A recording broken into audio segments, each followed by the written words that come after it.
Alright, we are back. I'm here.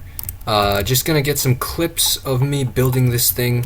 Honestly, if I made an episode of me just building this alone, I mean, that would just take forever. So I'm just gonna show some clips. Step 1 of building would be to visualize your base. What do you want it to look like? What are you going for? Are you going for some huge, big, majestic, and colorful castle? In that case, you might want to build it with a place that's going to have nice, vibrant green grass, like a jungle biome or a plains biome, as opposed to a desert biome or a swamp. And on the other hand, if you're going for, a dark, spooky theme, you're definitely going to want to build it in a swamp. You can use the colors of the water, the grass, the leaves, all to your advantage. Now that you're visualizing what your build is going to be, you're going to want to put in a frame first. The frame will just let you put in the basis of your build so that what you're going to have to do next is fill in walls and put in floors.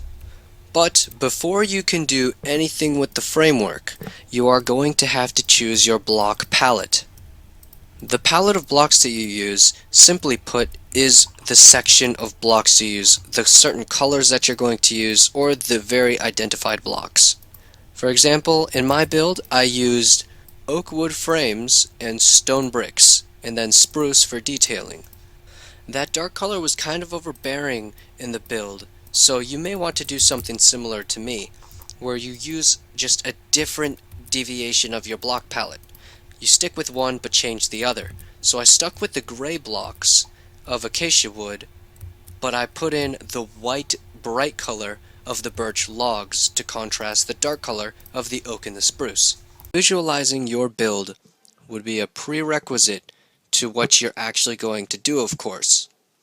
So the next step, the first step of the actual building, would be the framework. This is incredibly important because this is where you get the shape of your build, the depth of your build, and the scale of your build. Keeping the end goal in mind, you can avoid lots of little and silly mistakes, such as, is the location an appropriate place? Is it going to blend in, or is it going to stand out? And is that going to be a good thing, it's standing out, or is it going to be a bad thing, and look awkward? Pretty woman, walking down the street, pretty woman, kinda like to meet, pretty woman, oh. I don't believe you, you're not the truth, no one could look as good as you. Your next step is going to be your walls. What's your basis background color going to be? What's your detailing color going to be?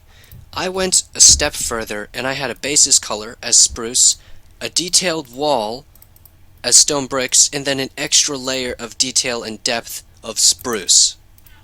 I also stuck with a certain theme that I had in all of my walls throughout the entire build on the exterior. I had a fence with stairs coming across it and then fence posts all the way down.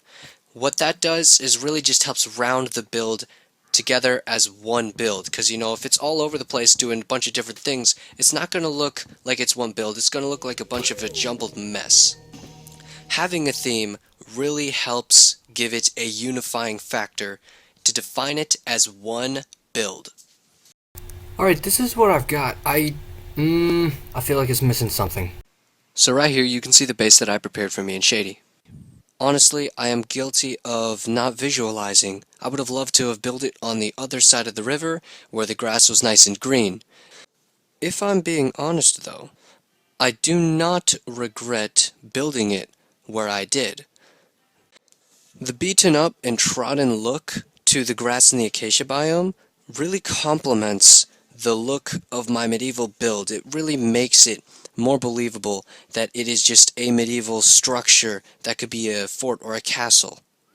Alright, you have visualized, you have chosen your block palette, you've thought of a theme, you're choosing your location, and you start to put in your framework and you put in your walls.